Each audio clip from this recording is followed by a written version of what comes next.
Hi, so have you ever wondered how to make real tortillas? Because the ones in the shop are dry and not so fresh.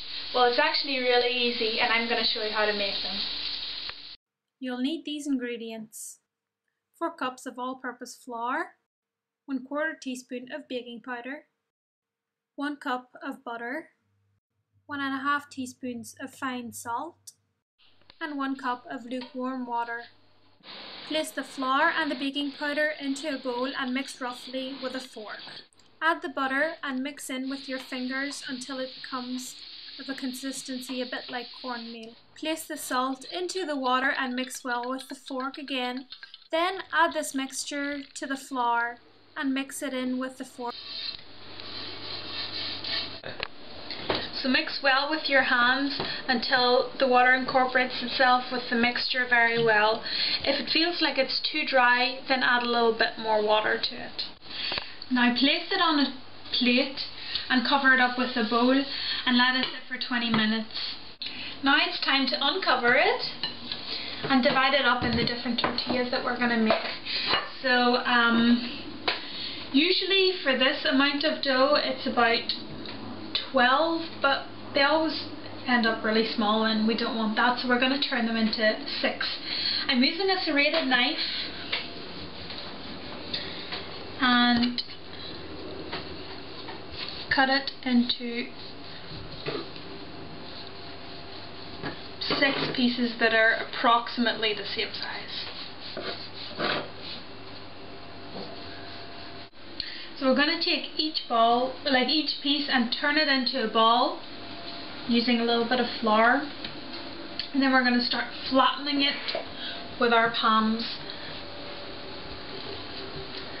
And as you see, it's actually very elastic, so it tends to shrink back. That's normal. And then we're going to finish shaping them with a rolling pin. So what you do is you set it in the middle, push forward, push backwards, and then turn it about, not quite 90 degrees, about halfway. Do the same thing again, and then turn it straight and finish shaping it. And always just push where it seems to need a little bit of give. If you just do the cross way, you'll end up with a square.